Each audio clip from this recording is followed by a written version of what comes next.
Coach, congratulations, 10-0. First time it's ever been done in program history. Congratulations. What are your thoughts at this time? Well, I think that was an effort that we were looking for. Again, living in the moment, playing as hard as we could, not getting ahead of ourselves, really not worrying about being 10-0, honestly. But when you continue to do that and you play well, you get an opportunity to do that. And there's a lot of history to this program. I know a couple of those championship games or championship teams didn't win them all. So, I think to have that opportunity, obviously, we're going to recognize it, be excited about, stacking another win on top of this and continue to move this season forward. Yeah, your defense, phenomenal today. Just an outstanding job. Got 7 points out there, kind of in garbage time, but got to be proud of them. Yeah, because that's a team that I think can be really explosive, and they have been. And I know they've had their fair share of injuries. Slater didn't play today, but Tom Tolliver was back.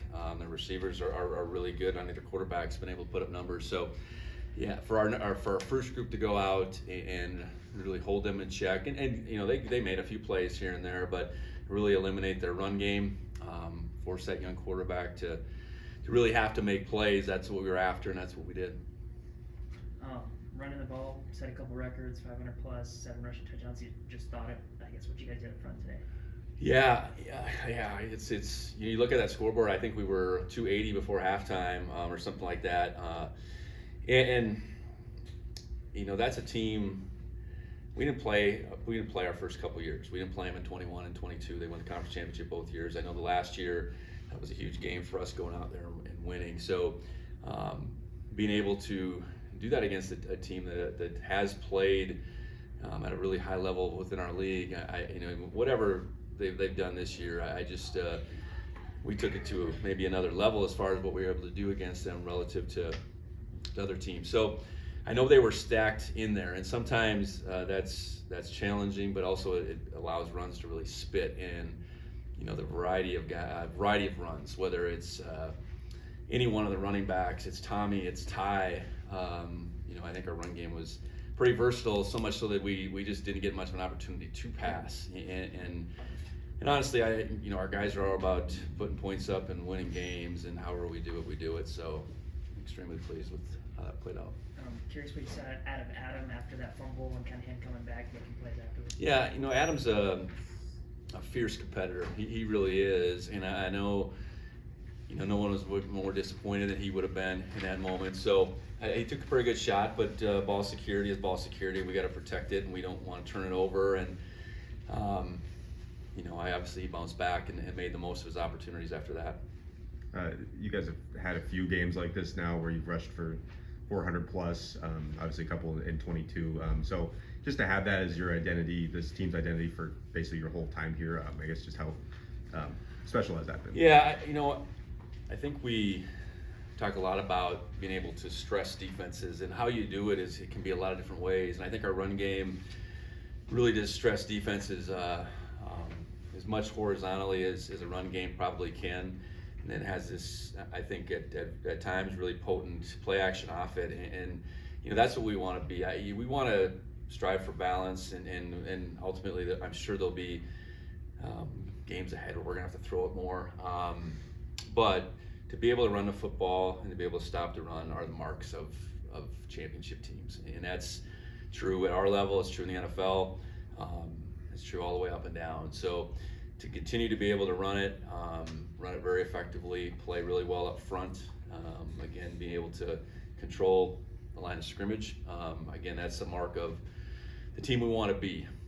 So those numbers today, I guess, validate that performance, and we need to find ways to continue to do that. And speaking of stopping the run, I think before the backups came in, it was less than 2 yards a carry for Sac State. Especially after last week, did you feel like maybe the run fitting was better, or things yeah, like that? I think we fit it well. We tackled well. We got, I thought last week we played pretty well up front, and that's where if we can control it up front with our 4 guys, and that's without Brody today. That's where it starts, and then our linebackers and safeties can play off that. So it is apparent we did that pretty cleanly with the top group in particular. And I know Tao Tolliver's been hurt, but he is really good back, and Borders is a really good back up. So to hold Tao Tolliver in particular in check, it was a big task for us, and I think we did it. I guess speaking of that, you might need to, watch the film for this, but just Hunter Parsons kind of stepping in for Brody today, which is Yeah. Hunter Parsons is a guy that has made that jump sophomore to junior year, become a reliable guy, a guy that's made plays, and so that's where sitting Brody today for his own good in the short term, it wasn't super complicated because we could put Hunter out there, and I think that's a credit to Hunter's continued just nature to chase a higher level while knowing he's got Brody in front of him and he might not have to have all these plays, but here was his opportunity, and I think he's continued to make most of it. How'd you feel about your defense's effort against Conklin? He kind of came in as one of the better passers in the league. We rattled him pretty early, got pressure on him.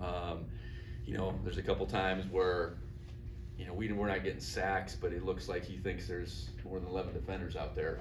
I know that, and just you could tell, like, footwork wise, he wasn't real comfortable pretty early on. He made a few throws, but he was 12 for 27 looking at this, and then the pick before the half was a pressure, I think, oriented pick more than it was just this any great coverage or anything like that. John was a beneficiary of pressure, so I thought we got him off balance pretty quick, and that's what we need to continue to do. Sacks measure pressure in some regard, but just a completion percentage like that is a reflection, I think, of a quarterback that's having a tough time.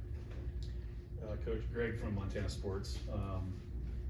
27-1 now at home in your tenure here, and I don't think you've lost a conference game. So can you speak to the just the home field advantage that you guys have been able to build over the years here? Yeah, it's twofold. Our guys love playing here. I think playing here, truly brings the best out of their effort, and our crowd lifts us up. And then the other side of that is I think our crowd really makes it difficult, on a young quarterback, on third down.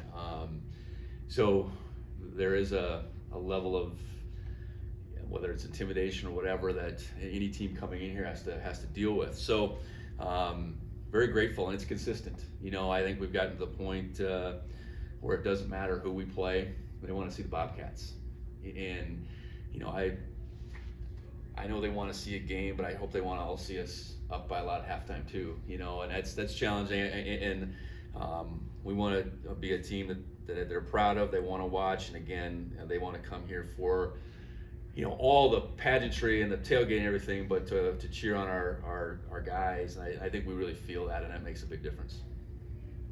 Ty now has thrown, run, and passed for a touchdown this year, so talked about his versatility, but just to see him do it again. I mean, yeah, he's had a couple cracks at some long runs and looked pretty impressive, but he can roll, and that was a big play just to kind of obviously get things going. I think that was a 3-play sequence, I think, if I remember correctly, that we scored on, and he's got a really good feel on those jet sweeps. So and then he's been able to make plays in the passing game too. So excited about a senior. I think continuing to play his best, to have his best year his senior year, and Ty's a great example of that. Getting to 10-0, obviously to win the first game you have to do that, but how much do you think that just being able to come back in that game lifted you guys to be able to continue to roll like this? Well, I think that that Saturday I think reinforced kind of who we were, meaning we're not going to panic. We're going to stay in the fight, and we got guys that can make plays. And so there was a belief, I think, that was probably reinforced that Saturday afternoon down in Albuquerque, that whether that catapulted us to another level, I don't know, but it was a pretty good statement to ourselves that no matter what situation we get into, lean on one another and move ahead. Like that particular day, we couldn't fix some of the mistakes we made, but we could certainly go forward and do everything we could to change that scoreboard, and we did. And I think we learned a lot about who we were and who we could be that day.